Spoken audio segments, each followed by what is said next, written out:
"We need someone with enterprise experience for the next phase," Derek said, champagne glass in hand, his smile not quite reaching his eyes. The celebration around us continued uninterrupted. Toasts, laughter, the clink of glasses, while my world silently imploded. I stood there in the Chicago Skyline Lounge, stunned into silence as our chief executive officer effectively fired me at the very party celebrating the $20 million contract I had just secured. The contract that had saved Veltrix Optics from certain bankruptcy. "HR will be in touch about your severance," he added casually, as if discussing the weather rather than destroying 5 years of my career. Then he turned away to join the board members, leaving me alone with my untouched champagne. "I am Elena Morrison, Senior Client Strategist." Or I was, until approximately 30 seconds ago.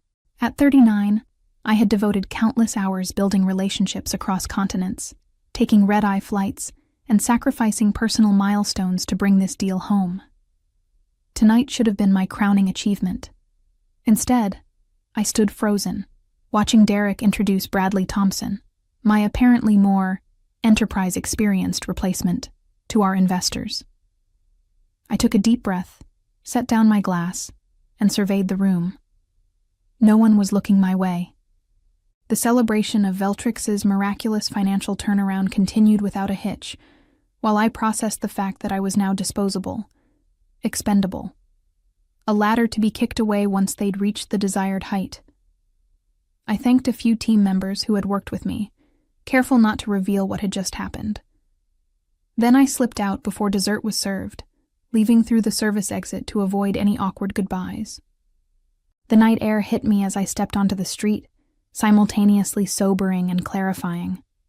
Chicago's downtown glowed around me, indifferent to my personal catastrophe. I hailed a cab, giving the driver my address while checking my phone. 3 missed calls from Natalie Wu, CEO of Orbison Digital, our new client. The client who had specifically requested me as project lead just this morning. The client who had no idea I'd just been let go. My phone buzzed again. Natalie calling. My finger hovered over the screen. I should let it go to voicemail. That would be the professional thing to do. Let Derek handle the fallout. But 5 years of relationship building made me hesitate. I had earned Natalie's trust through consistent honesty. Could I really start lying to her now? I answered the phone.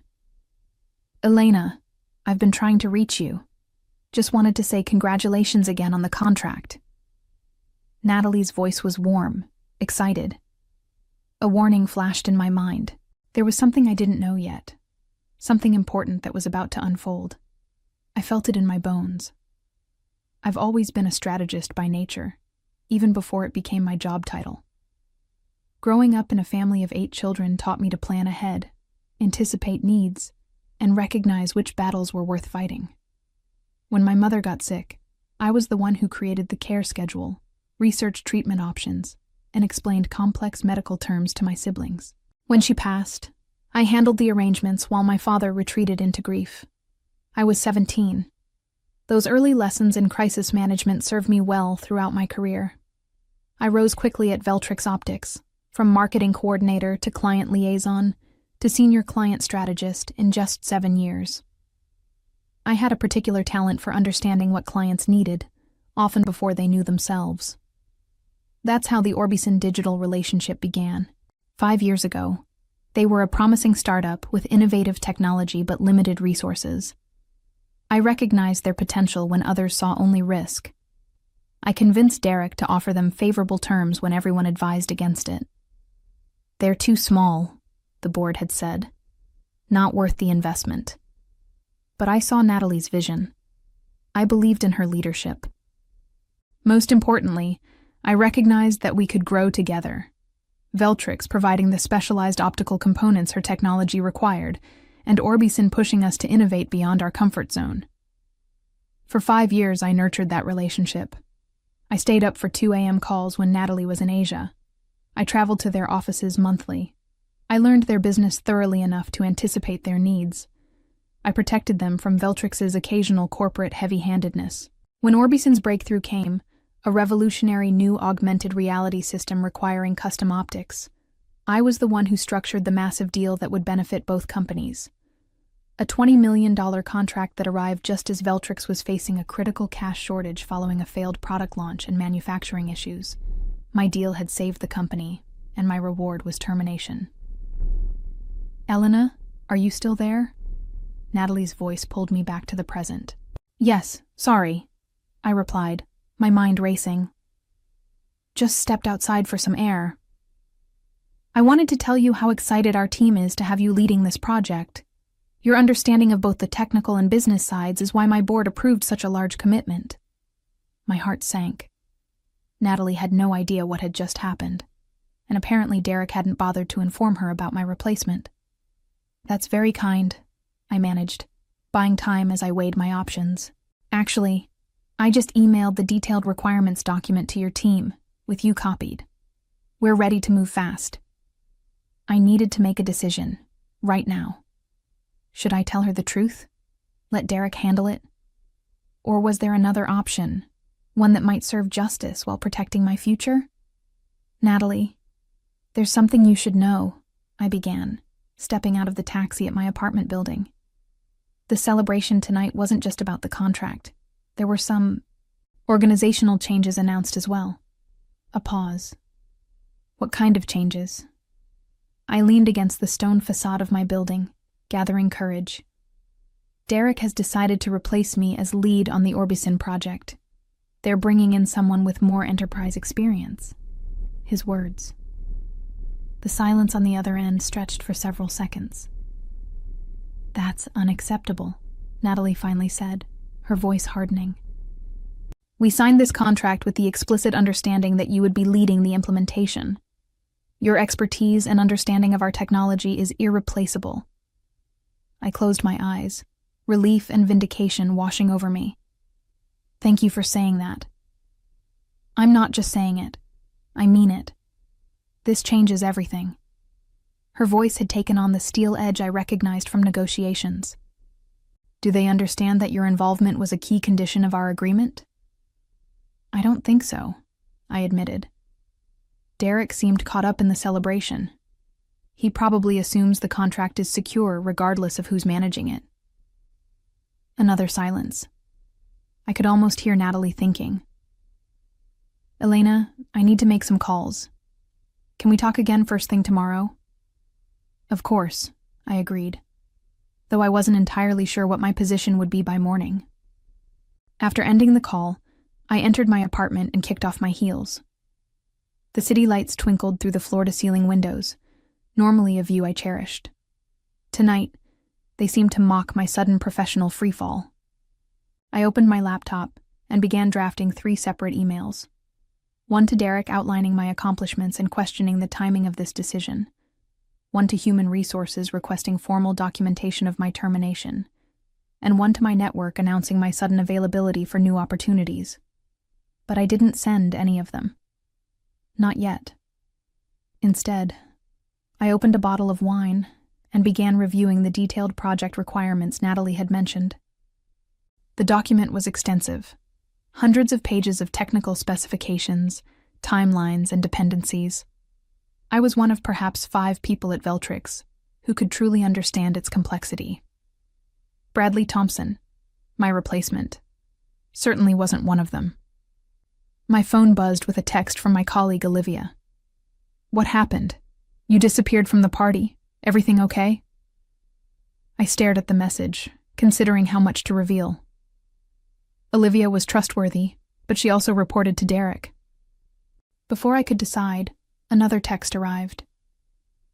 "Derek's been acting strange since you left. The board members pulled him aside. Something's happening." A cold smile formed on my lips. Natalie worked fast. Then came a third message that confirmed my suspicions. "Board is in emergency session in the conference room."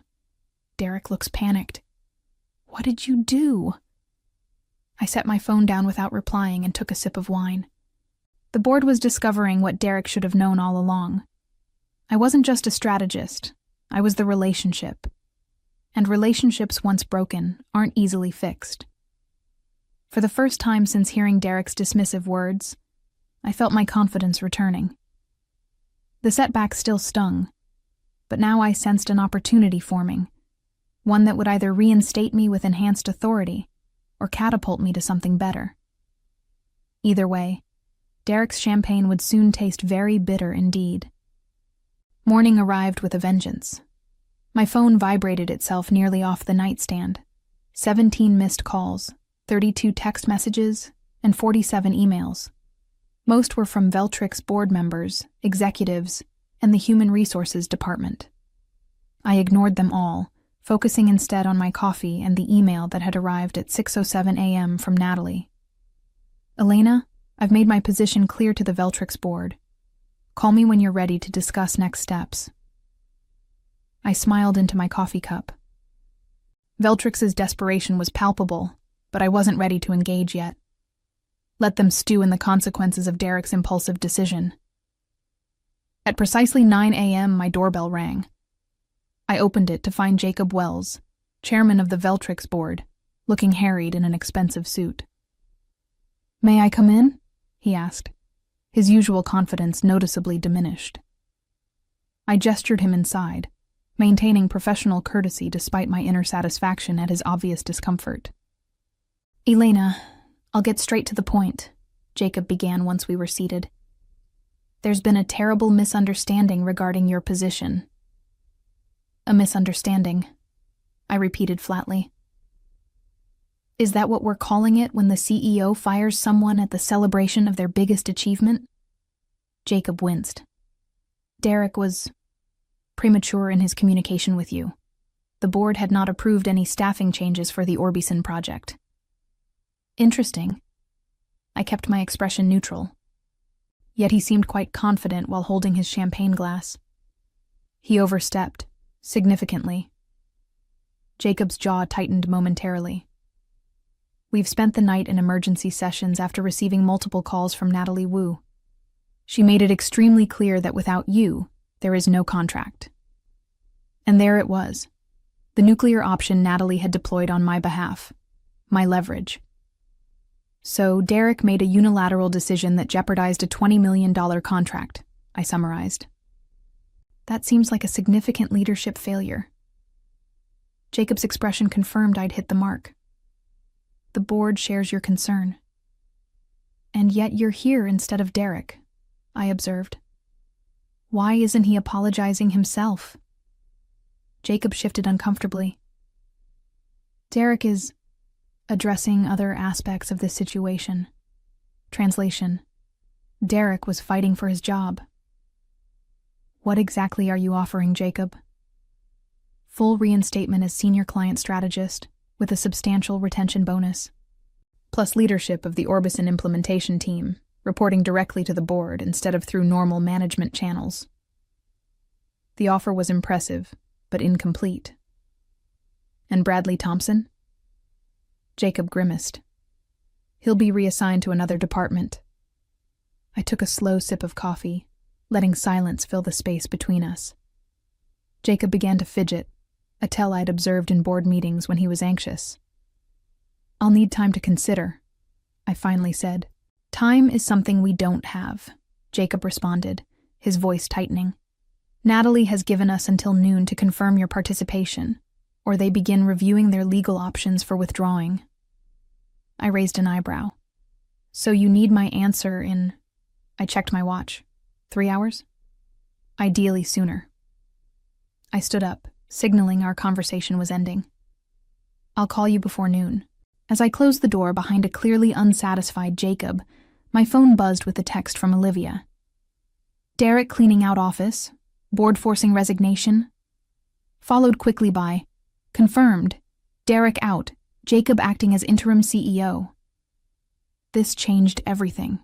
The board had moved even faster than I anticipated, eliminating the immediate problem of working with Derek after his betrayal. Their decisive actions suggested genuine remorse, or at least genuine fear of losing Orbison's contract. But as I stared at the succession of increasingly desperate messages filling my phone, another message arrived. This one from a number I didn't recognize.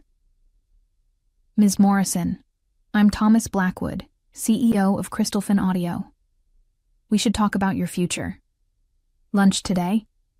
I believe we can offer something far more valuable than damage control. I felt a slow smile spread across my face. Now I had options. The restaurant Thomas Blackwood had chosen was discreet and elegant, a small Italian place in Chicago's financial district, where privacy was part of the premium pricing. As I was led to his table, I assessed the man who might represent my future. Thomas rose to greet me. Tall, around 50, with the confident bearing of someone accustomed to getting what he wanted. Crystalfin Audio was Veltrix's most formidable competitor, specializing in acoustic optical technologies that complemented many of the same markets. Elena Morrison, he said, extending his hand. Your reputation precedes you. Thank you for making time on such short notice. We exchanged pleasantries as the waiter brought water and took drink orders. Once we were alone again, Thomas leaned forward. I'll be direct. We've been watching your work with Orbison Digital for some time. The contract you secured is impressive, not just for its value, but for the strategic positioning it creates. I nodded, curious where this was heading. Veltrix doesn't deserve you, he continued. What Derek did was unconscionable, and the board's scrambling doesn't erase it. You seem well informed about Veltrix's internal matters, I observed. Thomas smiled. Chicago's technology circle is small, and news travels fast, especially news involving $20 million contracts and CEOs being ousted. My phone vibrated in my purse, likely Jacob, growing increasingly desperate as noon approached. I ignored it. What exactly are you proposing? I asked.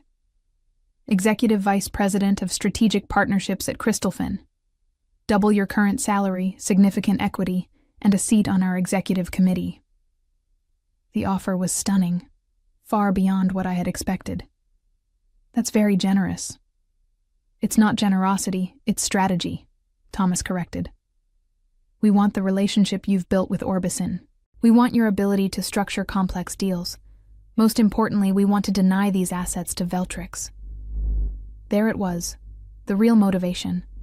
Hiring me would be both an acquisition and a strategic blow to their competitor. And if Orbison doesn't follow me to Crystalfin? I asked, testing his commitment. Then we've still acquired an exceptional strategist, and Veltrix has still lost one. He slid a folder across the table. The formal offer. The signing bonus alone should compensate for any short-term disruption. I opened the folder, and my breath caught. The signing bonus was 7 figures. This is compelling, I admitted, closing the folder. But there are complexities to consider. Such as your obligation to Natalie Wu, Thomas nodded. I understand loyalty. It's part of why we want you. Take the afternoon to consider. We'll need your answer by end of day. My phone vibrated again. Jacob's 5th call in the past hour. I checked my watch. 11:40 a.m. Veltrix's deadline was approaching. I appreciate the opportunity, I said, standing to leave with the folder. You'll have my answer. Back in my apartment, I laid out my options. Veltrix was offering reinstatement with a direct line to the board, a significant upgrade in authority. Crystalfin was offering an executive position with compensation that would take years to match at Veltrix. But the element complicating both offers was Natalie and Orbison. I had personally assured her of Veltrix's capabilities and commitment. My word was on the line. I picked up my phone and called the one person whose perspective I needed. Natalie, it's Elena. Do you have a moment? For you? Always, she answered. Has Veltrix begged sufficiently yet? Jacob came to my apartment this morning. Derek's been removed. Good, Natalie said firmly. That's the minimum acceptable outcome. I've also received an offer from Crystalfin Audio, I said, watching the city through my window. Executive Vice President. Significant package. Silence for a moment. And if you accepted? It would mean asking you to reconsider your partnership, I acknowledged. New terms, new company. Another pause. The question is, what do you want, Elena? It was the right question, one I'd been avoiding. What did I want? Revenge against Veltrix? The prestige of an executive title? Or something else entirely? I'm not sure, I admitted, but I need to decide within the hour. Then let me help you clarify, Natalie said. I have a third option you haven't considered. By the time noon struck, I had made my decision. I called Jacob first. Elena, thank God. We're up against the deadline.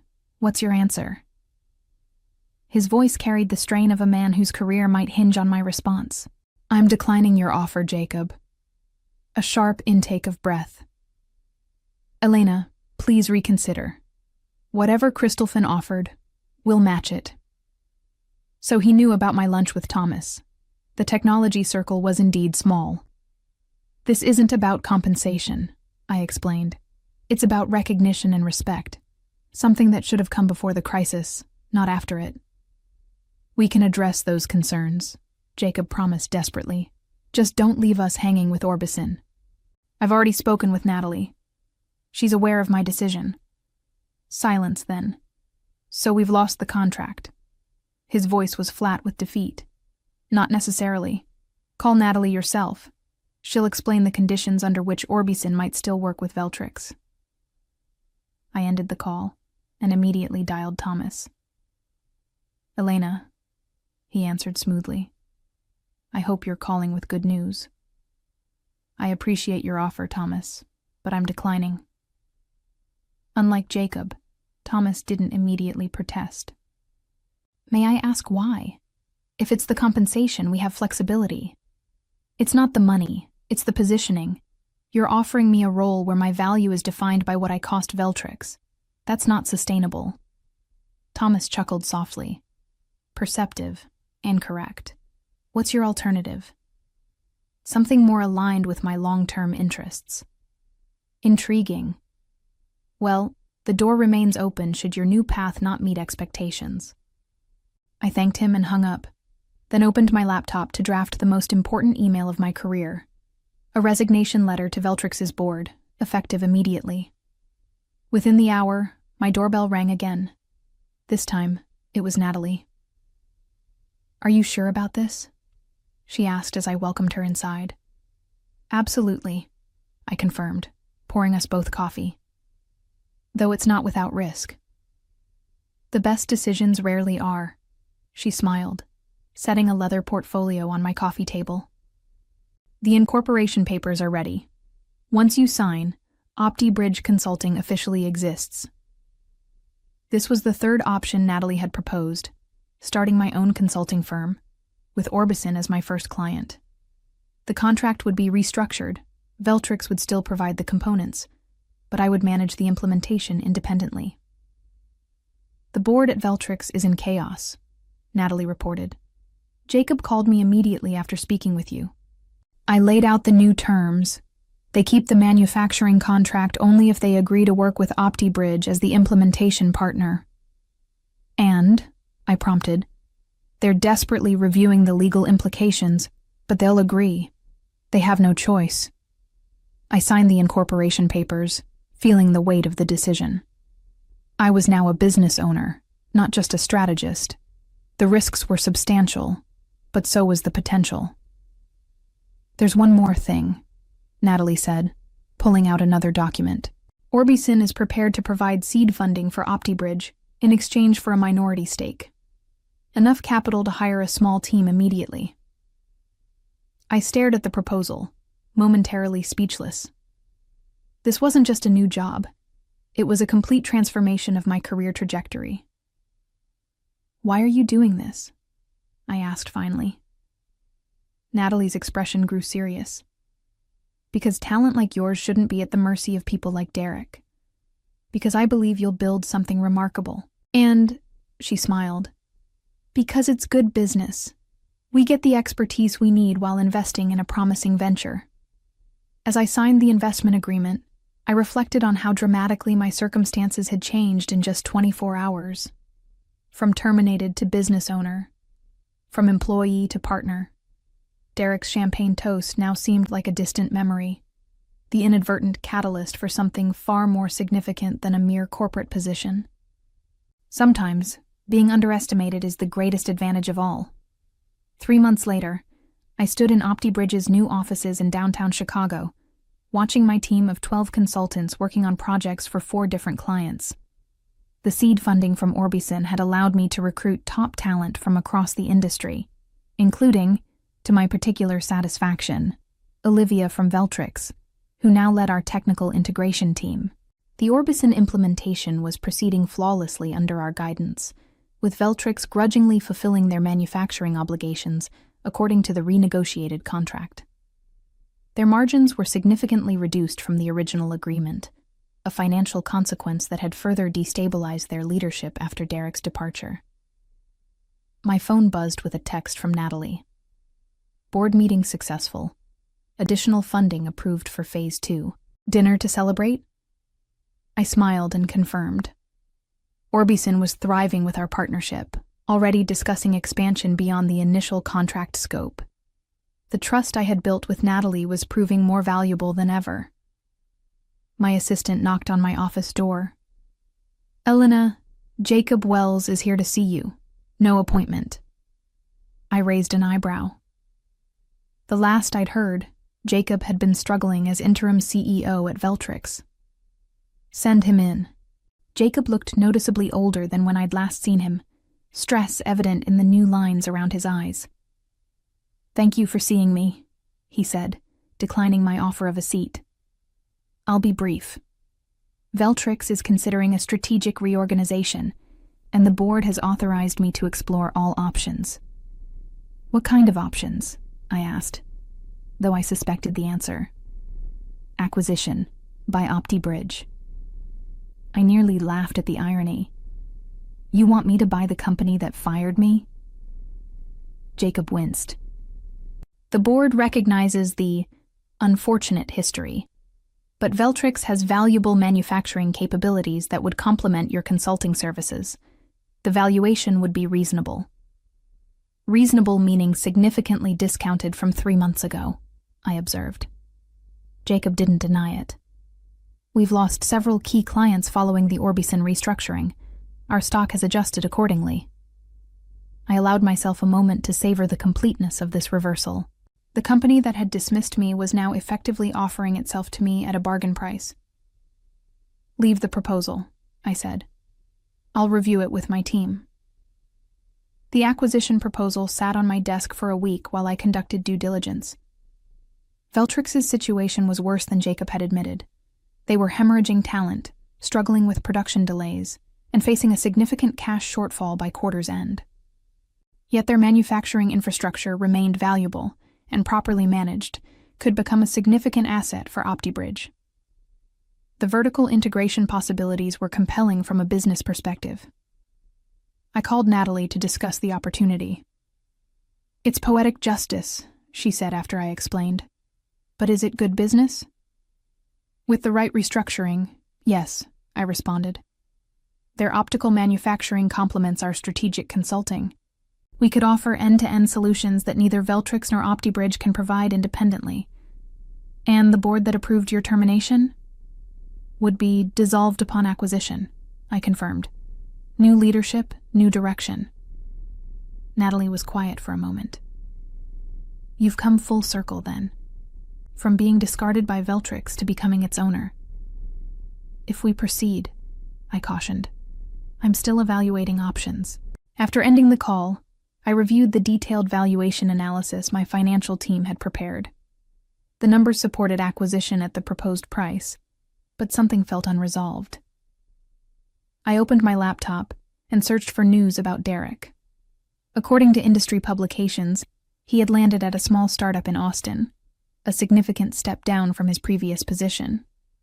His dismissal from Veltrix had damaged his reputation, limiting his options.